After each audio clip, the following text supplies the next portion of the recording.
Okay, so the first thing I want to do is thank you for joining me today, and I've been asked to give you a tour of the JewishGen site. And the first thing I would like to tell you that as far as the JewishGen site goes, really this was built around community. Unlike some of the other genealogical sites that are online, this one, as you'll see, creates a very powerful database because it was built in mind of connecting researchers to each other and finding each other. And as Jewish genealogists, we have an unusual past in that through a number of different diasporas, we've got family all over the world. And we've got family all over the world that we probably haven't even discovered yet. So you'll see that some of the databases that we put together will help people find not only information directly for their family history, but also find other researchers which may turn out to be family as well. And so my background in JewishGen really started because when I was doing my own family history, I was getting a lot of useful information from reading all the posts that were made on the JewishGen discussion list. And so I volunteered to do some data entry on one of the projects. And when I was doing a lot of that, they said, well, how would you like to coordinate a project? And I said, fine. And then they said, well, how would you like to coordinate the entire Holocaust database? And I said, okay. And then they said, well, how would you like to coordinate the JewishGen Online Worldwide Burial Registry too? And I said, okay. And then they said, well, how would you like to be the VP in charge of data acquisition? And again, I said, okay. So really, this site is run mostly by volunteers. There are 3 paid staff, and everybody else that does the work on this site is a volunteer. The value of volunteers to us is significant. So what I'm going to do is I'm going to show you probably the most popular areas that you could use, how to navigate around the site, and then if you have any questions, I'm happy to take them at the end. The first thing I'll just show you is that no matter where you go on the site, you'll always have the JewishGen banner at the top. And if you get lost, if you start drilling down into databases and you kind of forget where you are, you can always click on the database, on the masthead, and you'll get back to the home page. Okay, so you can't get lost. You can't break anything either. Feel free to click away or try things if you see links. It's not a problem. I'll start off under the About Us tab, and all you have to do is just run your mouse over it, and you'll see the drop-down menu. So the first thing I would show you is the Help Center. And the Help Center tells you, gives you answers to any of the questions you might have, especially about logging in and subscribing to some of the major services. So to use JewishGen, we do ask that you register as a user. There's no fee for this. There's no fee for using any of the databases, but we do want all of our users to be registered so we can see what parts of JewishGen are being used, and that's important for us for quality control. The other thing that I would show you is the Search the Website page. Okay, this allows you, if you found something maybe at one point in the past, I see Caroline has joined us. Welcome. We've just started, so you haven't missed much at all. The Search the Website allows you to find maybe a database that you were working on before, but you forgot where it was at, or if you know that there's something that you're looking for and you want to see whether or not we might have it included, you can put it in here, and this search will go through anything that's on our site and hopefully get you to the place that you want to be. Under the Getting Started tab, this was really arranged for a couple of reasons. One was for people who have never been here before and have never done family history before, so you might want to take a look at the first-timer list. But there are 2 sections I want to kind of show you here, and that's frequently asked questions and info files. So there's a difference between the 2. Frequently asked questions, you'll see, are very general in nature. So if you wanted to see something about the Holocaust, for instance, here's a section on Holocaust research, and you'll see that it's kind of very general. It tells you about Yad Vashem. It gives you some kind of a history on Yizkor books, and then here's some volumes that might help you on background on the Holocaust. But there's nothing here that's very specific or detail-oriented. If you wanted to get more detail, then some of the info files that we have, which is this next tab here, info files, This is arranged by topics and by countries. And here, if you take a look under topics, and you can see Holocaust, there might be information here that's more detailed on specific areas. People who are, quote-unquote experts or academics even, have submitted articles or written up information on specific areas that might be of interest to people looking in the areas as they're defined, either by country or by topic. Here you can see, here's about the Holocaust Museum concentration camp records that were captured. Or there is this whole website, The Forgotten Camps. It'll take you off of JewishGen, but it'll give you a listing of all the camps and the sub-camps and the history of what happened there. And so these are detail-oriented. And we ask people who do have an expertise in some areas to help us and to add to the contents of these info files, and that's how they grow as well. So that's the difference between info files and between the FAQs. There are a couple of tools that are on here that may help you going forward. The first one is a soundexing tool. Soundexing in genealogical searching helps you, especially if you have ancestry in Eastern Europe, because I can almost guarantee you that for the same individual, you'll find their name spelled differently, or even maybe a different name. Same thing with towns, the spelling of towns. You've got Yiddish names of towns. You've got maybe the civil names of the towns. In soundexing, there's a code that's attributed to the way that a place or a name sounds, and so it doesn't matter whether you're spelling it right. So if I put in a code for Altman and I spell my name A-L-T-M-A-N, I'll get back using this Deutsch Markov Soundex system. I'll get back A-L-T-M-A-N, A-L-T-M-A-N-N, O-L-T-M-A-N, A-H-L-T-M-A-N, anything that will equate to that same symbol for the Soundex code. You don't have to worry about the code. You'll see that you have an option of searching using Soundex, and that's a big, big help. There's also a calendar converter. Calendar converters will convert between the Gregorian and the Jewish calendar. So if you're trying to translate a date on a headstone, for instance, or from a document that might have a Hebrew date on it, this will give you the Gregorian date. Just keep in mind, though, that the Hebrew day starts at sunset. And so any civil Gregorian date, if you don't know if it's AM or PM, could be either of two different dates. Right? It's just something to keep in mind. There's also a distance and a direction calculator here. And this is very helpful, especially when you start to try and figure out where your family came from. Some people argue that it's not your surname that's the most important thing in doing genealogy, it's where you came from. Because for the most part, if you go back 50 years or more, certainly pre-Holocaust dates, your family probably came from a certain town, and there could be generations of people that came from that town. They might have been born and died in that town, and they might have either married somebody either from the town or very close around the town. So if you knew the location of your ancestral town, and then you hear some other town, you can put in the coordinates for both of them, and you can see how close they are. And I'll show you another method later on that will show you neighboring towns, which is very helpful for finding, especially for marriages and births later on, that will help you in your family history research. This last thing here is online genealogy classes, which JewishGen sponsors.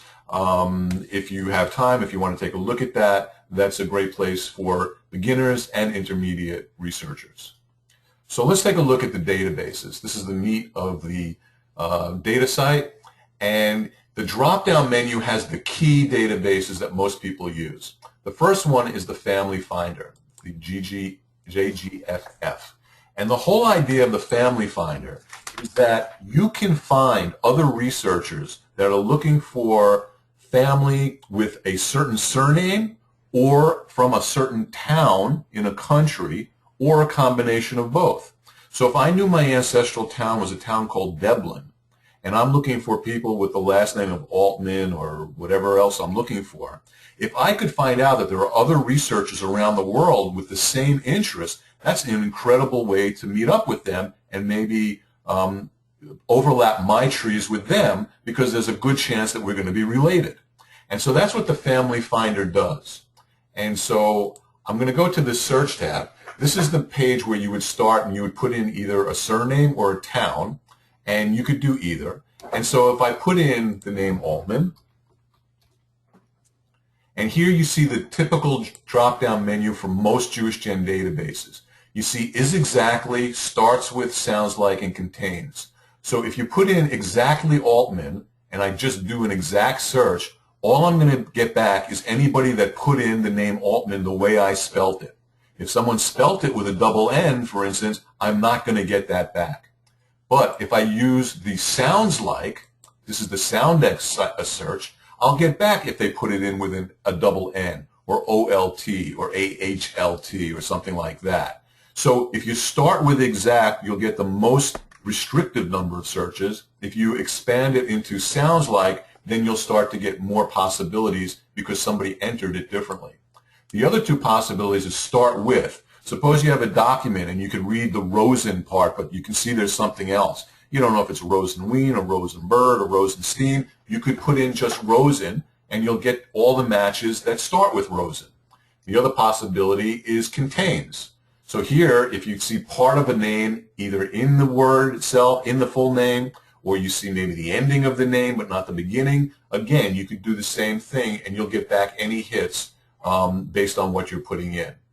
So if I wanted to do exact on Altman, I can pick any country I want, or I don't have to pick any country, and I could see how many references there are to the name Altman in the JewishGen Family Finder. And I can see now there are 327 Altmans, 212 distinct researchers that are looking for or have some affiliation with that name. Now here on the very right side, you can see who those researchers are. The researcher has the option of either giving us all their information, making it available to be displayed, or they can decide they want very little displayed. We will act as the intermediary. So you can contact any of these researchers by clicking on a link here. And if you do that, you can write an email to the researcher. JewishGen will then forward it to that person, and then it's up to that person to decide whether or not they want to get back to you. So in this case, you can see Miss Heidi Farkash put her entire address here, and you can now, you can do whatever you want to do. You can do it through JewishGen. You can write her a letter. I'm sure you could probably find an email address online. But there are other cases, if I can find one,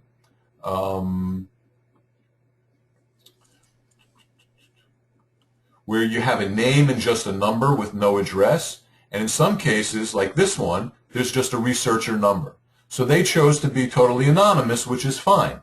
And you can send the message through us, hopefully with enough detail so that person can then tell whether or not there really is a match or not. And they will get back to you based on whether or not they want to and disclose their information to you, or whether or not they may feel that there's no match and maybe they don't even want to try. But this way, we are protecting your anonymity if that's what you want. Okay, so here's what I can also do is not only the surname, but I could do the town name. So if I wanted to, my town is a town called Deblin, which is in Poland. And I understand you're all going there fairly soon. And so if I do an exact search for Deblin, I can find that there are 76 people that are also looking for a family from the town of Deblin, 43 different researchers. And if I were to be able to find an Altman name or some other name that I'm looking for here, there's a real good chance that we're going to be related. So you can see how powerful this is, that you can match up names of towns and surnames and hopefully find researchers anywhere around the world. The more researchers that put their information in here, the better it is. And when you register for JewishGen, you're asked to add your information to the JewishGen Family Finder, and you can put up to, I think it's 99 names or towns in here, so there's plenty of room to put in the information that you're aware of. Okay, now this was an exact hit for Deblin, right? If I were to do a sound-like hit for Deblin, you'll see that the number of returned records goes way up to 343. And so not only am I going to get Deblin, but now I'm going to get Dublin in Ireland, right? Which has nothing to do with what I'm looking for, but that's a Soundex hit, because it's very close in name, and based on the code, where vowels don't count, Deblin and Dublin are very close together and could be the same town from a document. The other thing that you can also see here is the last logon date. So you can see how active these people are. So this person just logged on in February of 2015. This one hasn't logged on since June of 2005. So if you send an email to them, you may not hear from them, because obviously we don't know whether or not these people are still interested in genealogy, or whether they're still keeping their email addresses up to date. Okay, so this is the family finder, and the biggest thing here is to register when you get on to JewishGen and update your listings. The next site I wanted to show you is the family tree of the Jewish people. And the idea of the family tree of the Jewish people is that if you create your family tree in some kind of genealogical software offline, you can upload the entire tree onto the JewishGen site, and then you can do a search. Somebody else can do a search, again, for a surname or for a town. Right? We can do surname or town, and this will use the SoundX system or an exact spelling, and you may be able to find an entire tree that will overlap with your tree. So again, incredibly powerful that you might be able to match up, not necessarily just with a person, but with an entire tree. The system that's used to upload these trees is called GEDCOM, G-E-D-C-O-M. GEDCOM is the standard genealogical format for these files. So as long as you have any typical genealogical software file, then it should be accepted in the family tree of the Jewish people. The next site is one that I think is grossly underused, and that's this communities database, or it's also on the drop-down menu as the town finder. In so many cases, people come to me and they tell me that the name of their town is so-and-so. It's a Yiddish name, but they have no idea whether or not that's the name of the town today. Or they tell me that, a grandparent told them the name of a town, but it was changed because the names of the towns changed. This communities database goal is to be able to tell you everything about a town since the turn of the 20th century, since 1900. So regardless of what name you put in, whether you use a name before World War I, after World War I, between the wars, after the Holocaust, or even as late as, a recent change after the fall of the wall, we can put in any given name of a town and find all the alternate names, all the alternate spellings. Again, very, very powerful. This database includes about 6,000 towns that had Jewish populations, either had or have Jewish populations. Okay? It includes Europe and North Africa, and also includes towns in the Mideast. I consider this to be the anchor based on towns. So if I were to put in Deblin now and do a search for Deblin, I'll come up with all the towns that sound like that, and here's Deblin, Poland. If you see one of these little twirling logos, that means that there's a town page for that. And if I click on that, I get to the Deblin, Poland town page. And this page has a ton of information. All right, to start out, here are all the alternate names for the town of Deblin. Here's Demblin in Polish, Demblin in Russian and Yiddish, Demblin Arena, that's what it was also known as, Modzhitz is the Yiddish name, Ivangorod was the Russian name. And so when I had my grandfather's passenger manifest from 1913, he left from a place called Ivangorod. When my grandmother came over, she left from a place called Demblin. And I had always assumed that she left the place where they lived and moved in with some relatives because her husband had moved. But it wasn't the case. The case was that the names of the towns changed because it changed from being under Russian rule to being under Polish rule. And so those were the same places, Ivangorod and Demblin. And under here, you can see all the different time periods, and you can see what the names of the towns were and who the town belonged to. So prior to World War I, it was part of the Russian Empire. After that, it was part of the Polish countries. All right? Here on the right side, more information about the town of Demblin. Here's the JewishGen Family Finder. So this is another way to access all those researchers that were interested in Demblin. And if you recall, we had 76 matches when we did the search. Well, those are the same 76 that you'll get. Here's a list of any Yizkor books that are available for the town of Demblin.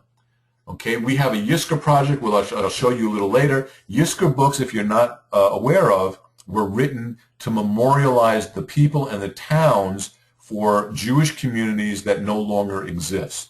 So it's not that the towns don't exist, right? Those towns are still there. They may be called something else. There are still probably records that are available, so don't believe that because the Holocaust took place or because there were armies that came through that absolutely there are no records. That's not the case in a lot of instances.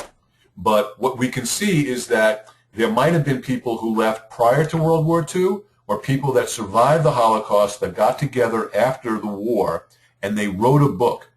And that book was to memorialize all the people who died during the Holocaust. And so those books, which were written mostly in Yiddish and Hebrew, are now in the process of being translated. And that's part of the Yizkor project that JewishGen runs. And so here you can see any of the Yizkor books that are available and whether or not they have also been translated. The next line here shows Jobar editions. And Jobar is the JewishGen Online Worldwide Burial Registry. So if there are any cemetery burial records in Dublin, or if there are any in the United States or Canada or any other country that has a Landsmannschaft section that's devoted to people from Dublin, that will be listed here. So here are two cemeteries in the New York City area that have Dembliner or Evangerader sections, and so those would clearly be places that you'd be interested in looking if you had ancestors who came here from this town. Looking down here, you can see the population in 1900 and how many people there were. To be in the community database, we're talking about populations of, I think it's like 250 or more. Here are some notes. Here's what Demblin would look like in Russian and Yiddish and in Hebrew, which might help you if you were looking at documents. And remember I told you that it's important to know the names of all the surrounding towns. Well, this on the right shows you all the surrounding towns for Dublin and how far away these places were. And this was really important for me because when I talked to people and I started to get documents, I heard that they were born in a place called Steinzitze. I heard that they worked in a place called Dublin Arena. I had vital records from a place called Riki. I heard that they buried their dead in a Jewish cemetery in Boberniki, and I had no idea that all these places were right near each other. And when I started to find out more, I realized that Irena was a commercial town. Steinzitze was a residential town. Riki was the town where they had the civil records, and Boberniki was the town where a number of communities would bury their dead, right? So you didn't have a cemetery in every town necessarily. There could be a centrally located one. And this will give you an idea of all these local towns and how close they were. Here's a map which you can actually then see where the town is. Here's Demblin, here's Riki. You can see how close these places are. You can blow it up if you want, or you can make it smaller. And then there's a JewishGen resource map. And if I click on that, you'll not only see the map and you'll see the town, here's Demblin again, but everywhere where you see a tree means that JewishGen has information on that town. So here's Steinzitze, here's Dublin, we've got other towns behind here, here's Riki, that was the vital records, and so that means that there are some records in some of our databases that will help you from those towns. Okay, on the bottom you'll see some other information, and down here the first one, which I know will be important to anybody looking for Polish roots, is JRI Poland, Jewish Records Indexing Poland. And what JRI has been able to do is to be able to get a significant amount of information, vital records from archives in Poland. So vital records are birth, marriage, and death certificates. And you can go to their site. It's an independent organization from JewishGen, but it's an affiliated group. You can go to their site. You can run all kinds of searches there. And in some cases, you might actually be able to get copies of certificates online. So that's an area that I would certainly suggest you take a look at before you make your trip if you're looking for Polish certificates. It also will tell you down here if there's any kind of a special interest group. We have a number of special interest groups that specify in areas or types of genealogy. So if you were if you had Hungarian roots or you had rabbinic roots, there would be a special interest group or a SIG, and that would be listed down here on the bottom right. Okay. If I go back, I just want to show you that I told you that these are for towns, 6,000 towns that have a certain population. But what if there are towns where there was less than that? There's a JewishGen gazetteer. And by clicking on the gazetteer, and it works the same way, but now this gazetteer includes over 1 million different towns in all those places.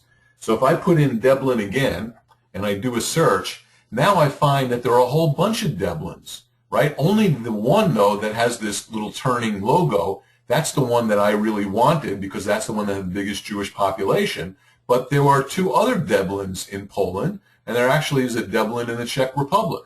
So this would be good if you can't find your town in the communities database, you might want to go to the gazetteer. The other towns listed that don't have the logo don't have any more information other than giving you the coordinates, and at least now you know that there are other possibilities if you were told Dublin and maybe you can't find anything at all. I just want to show you one more. I'm just going to go back to the communities database, and just to show you how you may get certain hits, this is a town, and I won't even try to pronounce it, but this is one in the Ukraine now, and if I were to click on this, you'll see that this town underwent significant changes. So look, the town has changed names completely over time. The country has completely changed from Hungary to the Czech Republic, Czechoslovakia to the Soviet Union to Ukraine. And, you know, given what's going on over there, who knows where this is going to be now. So this gives you a really good indication that you can find towns under various different alternate names and alternate spellings. The next one is the Holocaust database. And again, you've got the grid at the top, which looks like all of the other JewishGen grids. You've got all these drop-down menus, so you can pick what it is, how you want to search, and you can also pick what you want to search. So you can search by a surname or a given name or a town, or any field at all, anything that might be in a record. The JewishGen Holocaust database has over 2.5 million records. Now, they're not distinct records. And what I mean by that is you could have an individual who maybe was in a town when the Germans came in. And so maybe they're on a ghetto census list. And then maybe they were sent to a camp, so they might be on a transport list. And then maybe they're on a camp list. And it's possible it was a forced labor camp, so maybe they're on a forced labor list. So there are lots of different lists where it's possible the same individual might be listed. So when we say 2.5 million entries, we're not saying 2.5 million people, but entries. And that's an important distinction, because I know a lot of the other repositories talk about the number of records they have, but they don't say whether or not they're distinctive individuals or total numbers of records. The database here works on component databases. There are close to 200 component databases, and you can see the listing of all of them down here. So there are some, here's like Schindler's List, there are original lists, there are lists that come from camps themselves, there are transport lists, there are lists of ships that went from Europe to the U.S., survivors lists, and there's even one list that's a delinquent water bill list from one town. And you know, you might say, well, why do we have delinquent water bills? Well, the reason is because clearly the people who used to live in those homes weren't paying their bills anymore, and that might also be an interesting way of finding out who lived at a certain town, or if you know an address for somebody, you might see that they were no longer in the town at some point. If you click on any one of these, you will see the description, and I'll just pick, here's the Dachau concentration camp records. So every one of these component databases will give you an introduction, tells you what the database is from. It tells you what's going to be returned to you in terms of the fields that are going to be in the database. It gives you some background, and there's also an acknowledgement for the people that helped put this online and where the information came from. So if you're looking for more information, or maybe you want to check an original source document, it'll tell you it came from the Holocaust Museum, or it came from Yad Vashem, or wherever it came from, and it'll also hopefully give you a collection number, so it'll be easier for those people to find it. The reason I wanted to show you this Dachau database was, oh, by the way, you don't have to search every one of these databases. What you do is you search just once at the top. And so if I want to show you how this works, if I use the name Friedlander, for instance, and I'm going to do a search for Friedlander as a surname, this will now return to me all the databases where Friedlander shows up, all the component databases. And it'll also tell me how many times it comes up. So for instance, in the Pinsk ghetto databases, there are 5 Friedlanders. In the German towns project, there are 47 Friedlanders. And then if I want to see any one of these, I would click on this tab over here, and I would see the actual information. And so what I wanted to do is I wanted to show you one of these. I want to show you the Dachau database.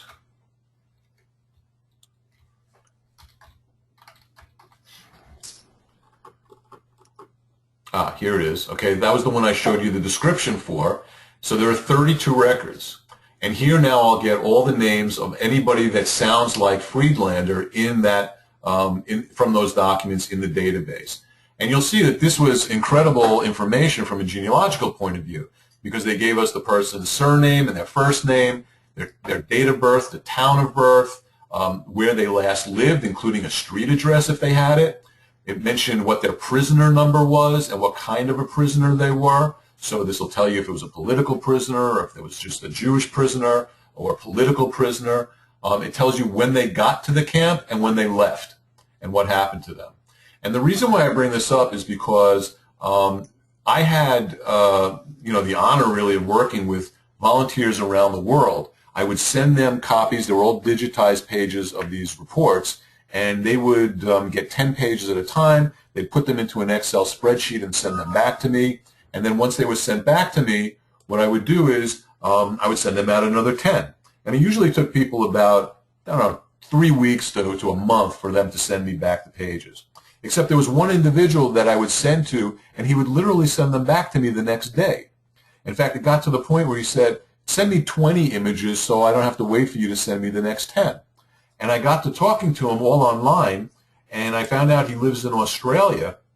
And I said, is there some reason why you were especially interested in the database? And he said, yes, he was there. And so it turned out that this individual, Kurt Friedlander, spent time in Dachau, and he was actually freed from Dachau. He spent time in a lot of different camps. In fact, he came to this camp very late, in February of '45, from a camp called Gross Rosen. But that's where he was when he was liberated from the camp at the end of the war. And so he was just very interested in making sure that all this information got online when he was still capable of helping us do that. And those are the kinds of stories that I would hear on and on. And it's the kind of thing that kind of makes you realize why you're doing this. Here on the databases, the next one is the Jobar database. This is the burial registry. So we currently have close to 2.4 million burial records, and these, I can tell you, are distinctive records, right? Nobody is buried more than once that I'm aware of. So all of these are coming from actual headstones or cemetery registers, or from research that might have been done for a cemetery, because in a lot of cases the cemeteries are no longer there. So if we can find a Hever Kadisha list or a cemetery register, we'll use that information rather than having just the headstones. You can search here. If you take a look here, it says contents of the database. This will tell you where we have the cemeteries, how many records we have, and the names. And so every time you see one of these folders, you can drill down. And if I were to take the United States, for instance, I'd click on that, and you get to a region, right? And here, all the regions are the 50 states. And if I wanted, I would click down on a state, and I would get all the cities. And again, I would click down. I see folders, so if I got to Queens, I would click down, and now I get to the point where I can see actual cemetery names, and I can also see, especially in the New York City area, these are all places where there are Landsmannschaft sections. So I can see the actual names of the Landsmannschaft sections, I can see how many burials there are, and I can see when it was updated. So now I know that the information is as good as that last date. I'm getting a little feedback from somebody. Somebody has their mic on. Is it possible they might be able to mute it?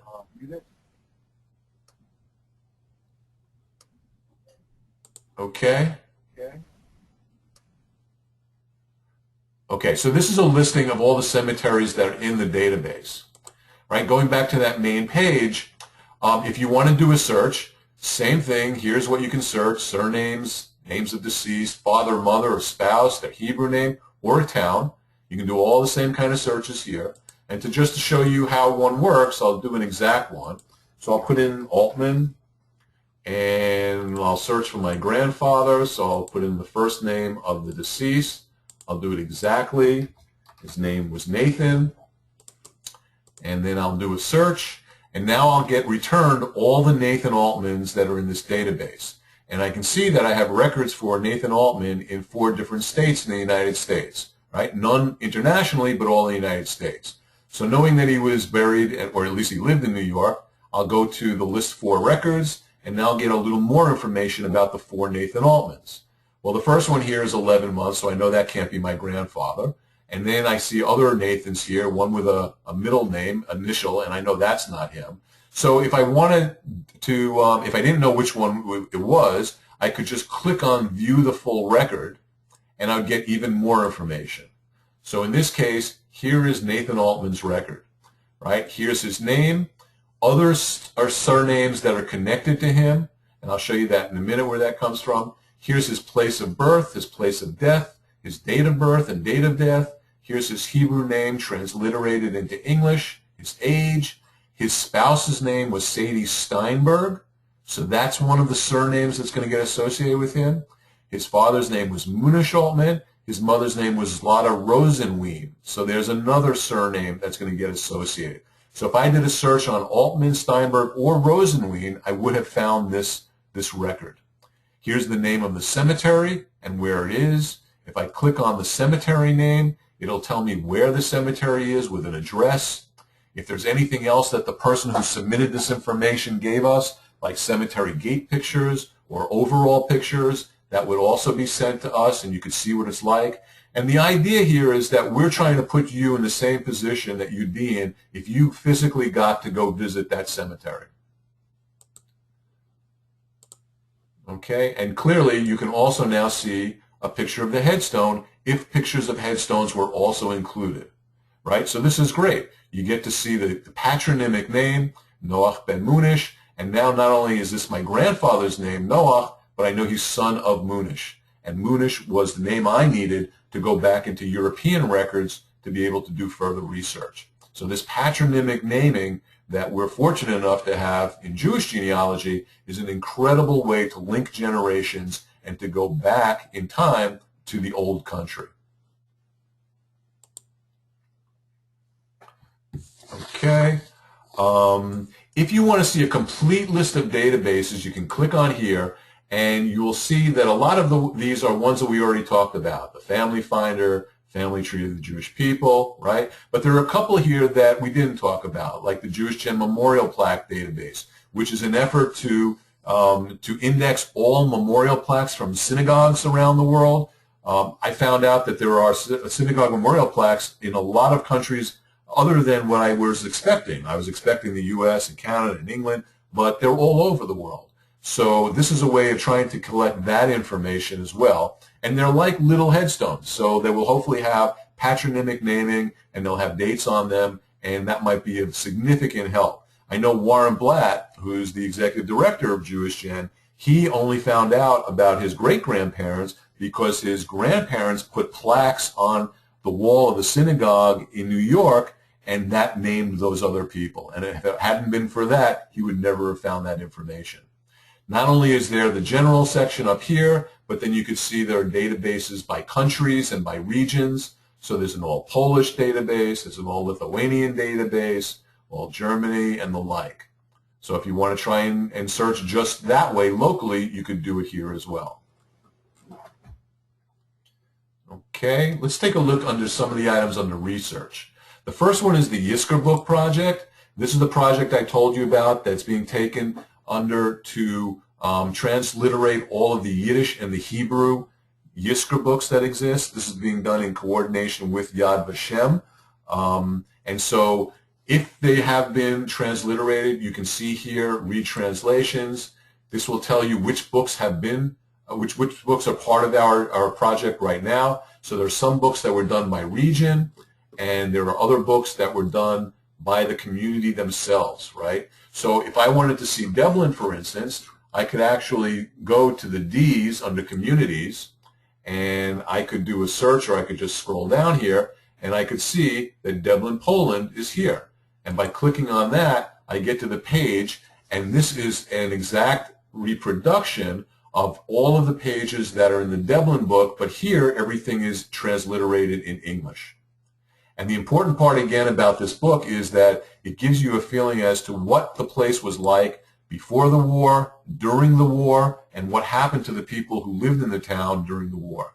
And there are pictures in the back of the book of those who died and those who were survivors. There is also information, it's called a necrology, it's a listing of those who died. Now realize that the only people that are going to be listed in this book are those who had somebody submit information on their behalf. So if an entire family got wiped out and nobody submitted information about that family, they're not going to be here. But the other side to this is it's really very interesting to read this. These are not historians. These are people who lived through it. And you really get the flavor of what life was like in these towns before, during, and after the Holocaust. One of the interesting things that's happened, by the way, is, like I said, these were all in Hebrew and Yiddish, and we've transliterated them into English. And we found that we were getting emails from younger people in Poland, and they were reading these stories about their towns, and they had no idea about the history that took place during the war and before the war. And so we got a bunch of requests, could they take our English pages and translate them into Polish? And we said, fine.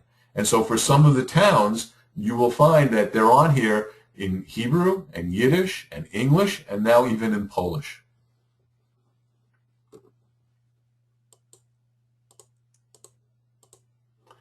Okay, the next page I want to show you is something called Kahila links. And Kahila links is a way for you to set up a page based on a town. And you don't need to have the technical ability to create a web page. There are people here that will help you do that.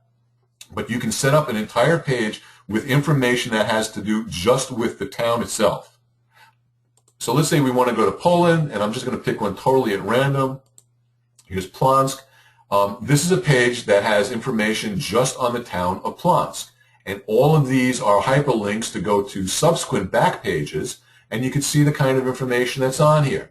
So there's an introduction, here are maps of the place, history of the town itself, what it was like during the Holocaust, signatures, and people put here stories, pictures that they have, any other kind of personal mementos that they want to include, smaller databases maybe, listings of individuals that might not have been in the other databases I already showed you. So maybe if you have a list of 100 names and it wasn't big enough to get in the other database, it will be here. So this information is additive to any of the other information that's on the databases. And again, I would encourage you to take a look here to see, once you know your ancestral town, whether or not there's something listed. So this is the main page. It's under Research Kahila Links. It's all organized geographically, and then under each section, you can actually get to the names. The next one I want to show you is family pages.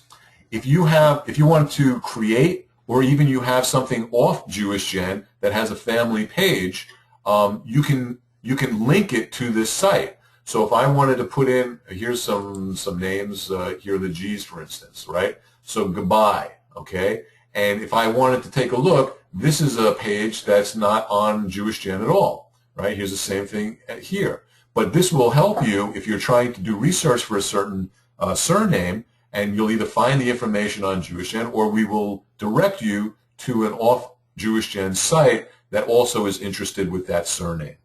And then you could hopefully find information there or get in touch with the people who are running that page.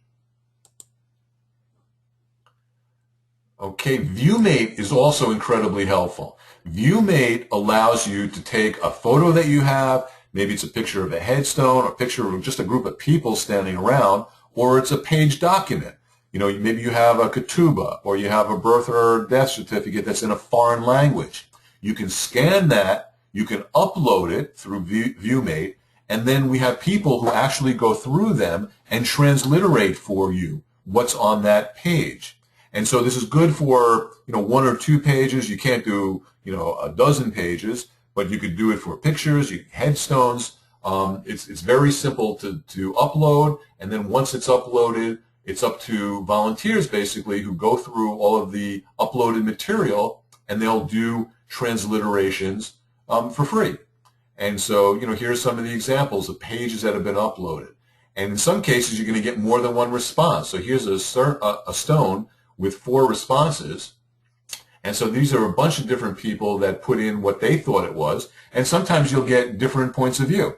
Some people will read it differently, or someone may have a different experience with something from a certain country that they can lend to. So it's really interesting to get more than one response. But the idea of even getting one response to transliterate something where you had no idea what it was saying for nothing is pretty amazing. And what always amazes me, here, do you recognize, and there's just 2 pictures of people. And there were people that I had at my local Jewish Genealogical Society who have had success in just putting up pictures of family groupings, and other people will say, yeah, I know that person, which I think is amazing when you think about that. Here are the special interest groups. These are the SIGs that I mentioned to you before. So these are groups of genealogists with a real interest in very particular areas. So if you had information, if you had interest in Romania, for instance, you could go to the Romania SIG, and these people are the experts as to what's available, what's online, what might be coming online for Romanian genealogy. And you can see all the information that's available now. You can contact them if you have a question. And these are the people that really could help you on a country-by-country or a local area basis. Right, here's Bialystok as a region. There's a SIG for Lodz. So sometimes they're cities, sometimes they're countries, sometimes they're just areas. In fact, there are a couple that are generic. There's one on DNA, there's one on rabbinic, and there's one on the Yiddish Theater and Vaudeville Research Group. And then there are the discussion groups. If you're interested in Jewish genealogy, it is great to join the Jewish Gen discussion group. And every day you will get, in a digest form, if that's what you choose, a listing of all the posts that are made, people asking questions, people that find information and then sharing with other people. And you can read it. You can do nothing but just read what's going on. When I first joined and I was kind of, you know, scared to go on and say anything, because I might have made a mistake, I would just read what they were talking about. And just doing that, I learned a tremendous amount. And then if you want, you can start to post messages. And you can ask about something, or you want to know if somebody's related to somebody. And people will respond to your posts. There is a Jewish Gen discussion group database. These are all the different SIGs, and each one has their own mailing list. And what you could do is you can actually take a look at all the posts that have been made from the beginning of the database having to do with a surname or a town name. And so for all the posts that had anything to do with Demblin, I can now read what went on, all the discussion about Demblin. And here's where I found out that Demblin was the same as Ivangorod before I even knew how to use that other page. And here's where I found out that there was a fort in that area, and that's where people came to work as opposed to live. So you can find people who are interested. Again, this is going to get you to an email address or to an ID number, and here's the information that they talked about. And this is an incredibly powerful tool to be able to see all the discussion going back to 1995. It's hard to believe that's 20 years ago worth of correspondence. So not only is there one for the general discussion group archive, there's also one for each of the SIGs. And so you can go into the Romania SIG archive and you can find all the postings that had to do specifically with a town or the country itself. And I think the last thing I wanted just to mention is that you can see there's something about getting involved. And getting involved doesn't necessarily mean financial involvement, but it also means time involvement. And so as I showed you, everything that I pointed out to you has been put up there, other than with the help of a database manager, all through volunteers. Whether it's volunteers who had original information and supplied it to us, or volunteers that took source information and created spreadsheets that ended up being in the database, all the information here is supported by, worked on, and coordinated through volunteer works. And if you have time and you have an inkling to try and help, or if you start doing your family research and you go the same route that I did, that you find help in using the databases and want to kind of give back, this is a way that you can also get involved with JewishGen by helping us through giving us some of your time and helping to create more databases. I would just tell you in closing that when I did this, which was quite a while ago, maybe 15 years ago, I still was going to visit archives to get the most basic information. There is so much more information now online than there ever was in the past, and there's still information that's coming out. It's hard to believe, but even with the fall of the Iron Curtain, with more archives opening up their doors, with some information that has always been there but it's never been indexed, there's constantly information, and these databases are always being updated. The two databases I work with, the Holocaust database and the Jobar database, actually, and the Memorial Plaque database, we update every 6 months. So just because you can't find something today doesn't mean that you won't be able to find something in the future when those databases are updated. And that is really a pretty good overview of what JewishGen has to offer for you. So with that, if anybody has any questions, I'd be happy to answer them or try to answer them for you. And I think everybody is unmuted. So if you unmute your side, then I'll be able to hear you.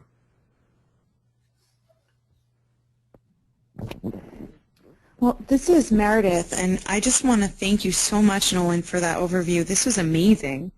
I think I tried using JewishGen before I went to Poland, but I find now with this tutorial, it definitely makes it a lot easier to use and understand all of the resources, and it's really mind-blowing. Thank you so much. Oh, you're very welcome. You're very welcome. And I hope that it'll give you the opportunity of finding more of the information that's already on here.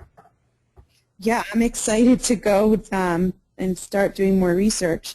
And I really encourage everyone going on the trip to just, even if it's just a little bit, do a little research. And if you find that we're going to be traveling through any towns either close to where your ancestors lived or even exactly where they lived, let us know, and we'll try to arrange either to take a little detour or to give you a private detour, because it's really a once-in-a-lifetime opportunity to travel with Holocaust survivors and experts to help you kind of learn more about your own family history.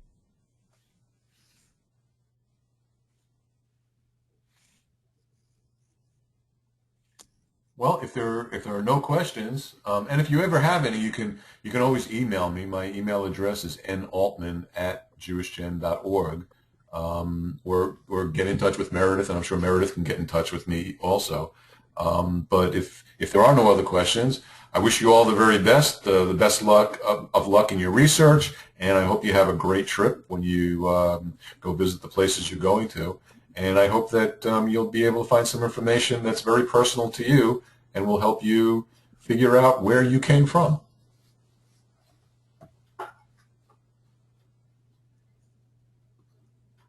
Thank you.